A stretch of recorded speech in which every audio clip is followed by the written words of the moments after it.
Now, US President Donald Trump has attracted condemnation from health experts after he sought to claim that there was a link between the widely used painkiller, it's called Tylenol in the US, paracetamol over here, and autism. Let's take a quick look at his press conference earlier this week. Effective immediately, the FDA will be notifying physicians that the use of acetaminophen, is that okay? Which is basically commonly known as Tylenol, during pregnancy can be associated with a very increased risk of autism. So taking Tylenol is not good. All right, I'll say it. It's not good. That's how I want to get my diagnosis from my doctor. Joining us to discuss what we've just heard and the wider conversation around autism in Ireland is CEO of Neurodiversity Ireland, Nessa Hill, Dr. Sarah Cassidy from the Psychology Society of Ireland, and we've got Dr. Brian King. Brian, if we can just start with you. Thank you to everyone for joining us. Brian, can we talk to you? Is there any link at all between a pregnant woman taking paracetamol and autism? No. Full stop, no. That's the simplest thing to say. Don't listen to Donald Trump. Don't listen to RFK. The evidence is there is no link between paracetamol use in pregnancy and autism. In fact, paracetamol is one of the few medications we can use in pregnancy. Certainly the worry would be if you didn't take paracetamol, for example, for a high fever in early pregnancy, that can increase the risk of miscarriage. It can increase the risk of neurodevelopmental issues as the brain and spinal cord is forming in early pregnancy.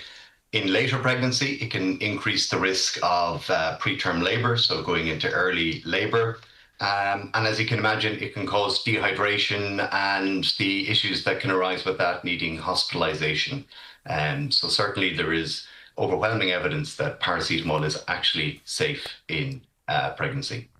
For you, Brian, listen, if you zoomed out of that, you'd see Dr. Oz on one side, Robert F. Kennedy on the other side of Donald Trump, who is the Secretary of Health as well, talking about the links of paracetamol and autism. For you as a GP who will come across a lot of women who will be pregnant, how damaging is this for you trying to get your message across?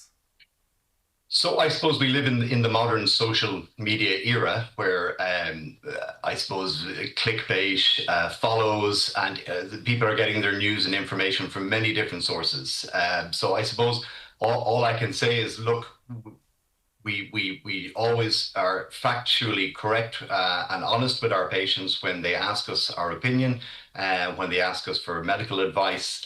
And we always use that an evidence-based model on this. So there is actually an overwhelming study from Sweden that started, they look back on data from 1995 to 2019 on 2.7 million pregnancies, I think it was. And they found that there was no actual link between paracetamol use and autism. And there is... it's very disingenuous to turn around to women and say the single cause of autism is due to paracetamol in pregnancy. Autism is I suppose it's a wide range of factors we believe may cause it. It can have a genetic element, and there may be also environmental reasons as well. But certainly, going back, I did a degree in biochemistry before I became a doctor, and that's about 20, 25 years ago. And at the time, we thought maybe there was about 10 genes associated possibly with autism. Now, the belief is it could be over 100. So to pin it all on taking acetaminophen, as it's called in the US, or paracetamol, is very harming to women who are pregnant and are obviously worried that they're doing the right thing for their developing fetus and baby, and they just want a healthy pregnancy and a healthy baby. And to put this fear out there is extremely difficult to listen to as a doctor. It's dangerous, I'd say. Dr. Brian King, thank you so much for that. Again, no scientific links in any way between paracetamol, taking it during pregnancy, and autism. Nessa, you're autistic. You're the mother of autistic children. What do you make of the comments? I just think they're incredible. You know, I can't believe that we are going back to a time that we thought we'd put behind us, where we were looking for causes of autism. And if we can just remember, we're talking about children, we're talking about human beings. And I think, you know, again, we're looking at blaming mums, which is something that, you know, we used to do 40, 50 years ago. Parents who already feel incredible guilt, you know, in relation to their children when you start off on this journey, that is the overwhelming feeling in any event. And I just, you know, it was flabbergasted really with the content of the press conference yesterday, as I'm sure everybody was, and just echo Dr. King's confirmation in relation to paracetamol, and obviously our messages, you know, that being autistic is just a neurotype, another neurotype that is as equally valid and perfect and valuable as any other neurotype. Yeah, absolutely. From your point of view, Sarah, there's this talk about a rise in autism. In Ireland, so disregarding what Trump has said there, in Ireland, what is the situation? So we don't think that there is a rise in the instance of autism in the population. What we think is that there's better recognition of autism. We've got better diagnostic techniques. We have better awareness in what autism is. And so there's no evidence that there's any overdiagnosis, and there's no evidence that there actually is an increase in the population of autism at all. We were talking about this, and like, we're discussing human beings.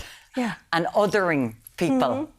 Mm-hmm. We're doing this every single day when this comes up. And Danny Healy Rae did this in the Dáil last week as well, discussing autism.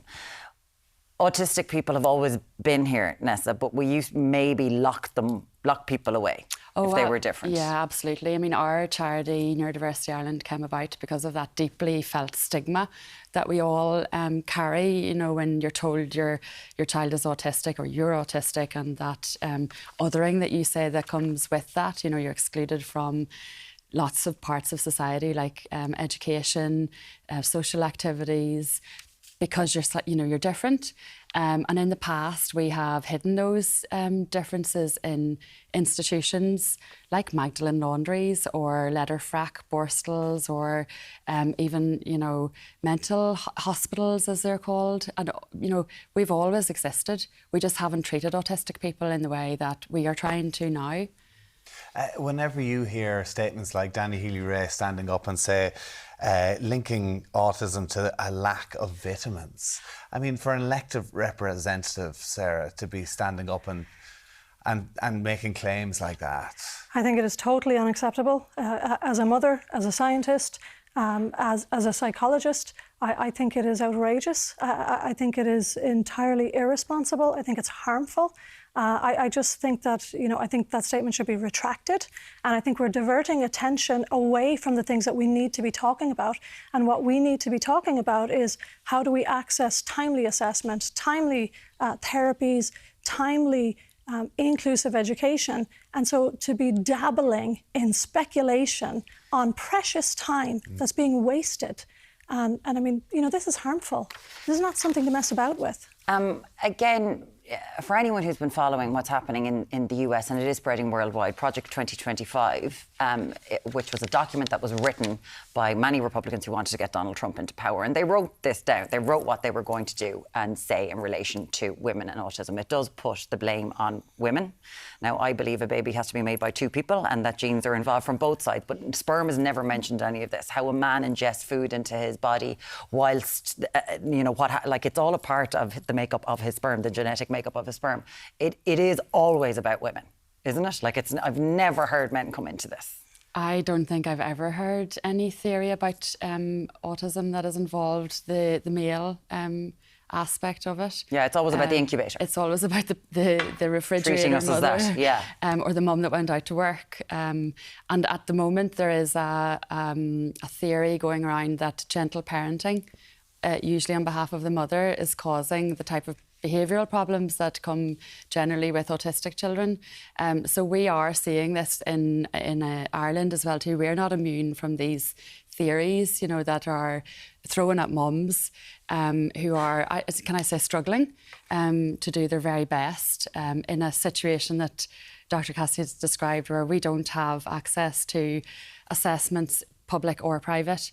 They're incredibly expensive. If you can't afford to go privately, they don't result in any therapy anyway, because everyone's time is taken up with the assessment of need process. And then you're battling to get an education for your child as well too. And then you're being told, actually, this is your fault. We're the easiest people to blame. We're the people that don't have a voice then to object, The guilt, though, and this just piling on, it's not on. I was reading just a study there you're talking about, even with all this overall conversation, actually, in terms of people with autism, even when you look at the rates of suicide in the autistic population, you wonder where the research is going whenever you're seeing rates in 1 in 4 people who are autistic. And really, that's what we should be spending our time on. And it's not. So we're wasting our time looking at nonsense. And, just 2 weeks ago in Ireland, there was the most incredible conference where we had autistic people, autistic researchers, scientists from all over the world. And what we were looking at that conference, and Psychological Society of Ireland was represented there, but we were looking at things just like that. How do we actually tackle this when rates of suicide in the autistic population are 1 in 4? I mean, that is a shocking statistic. And 85% of the autistic population are not employed. And that is not just individuals with intellectual disability, although certainly we need to take very seriously how do we support children's disability services. We absolutely have to do a better job of that.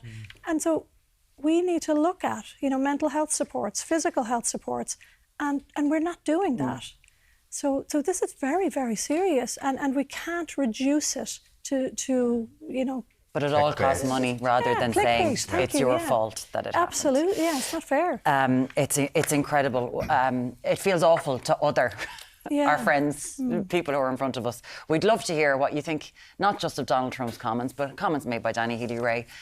Discussions like this, like what do you make of it all?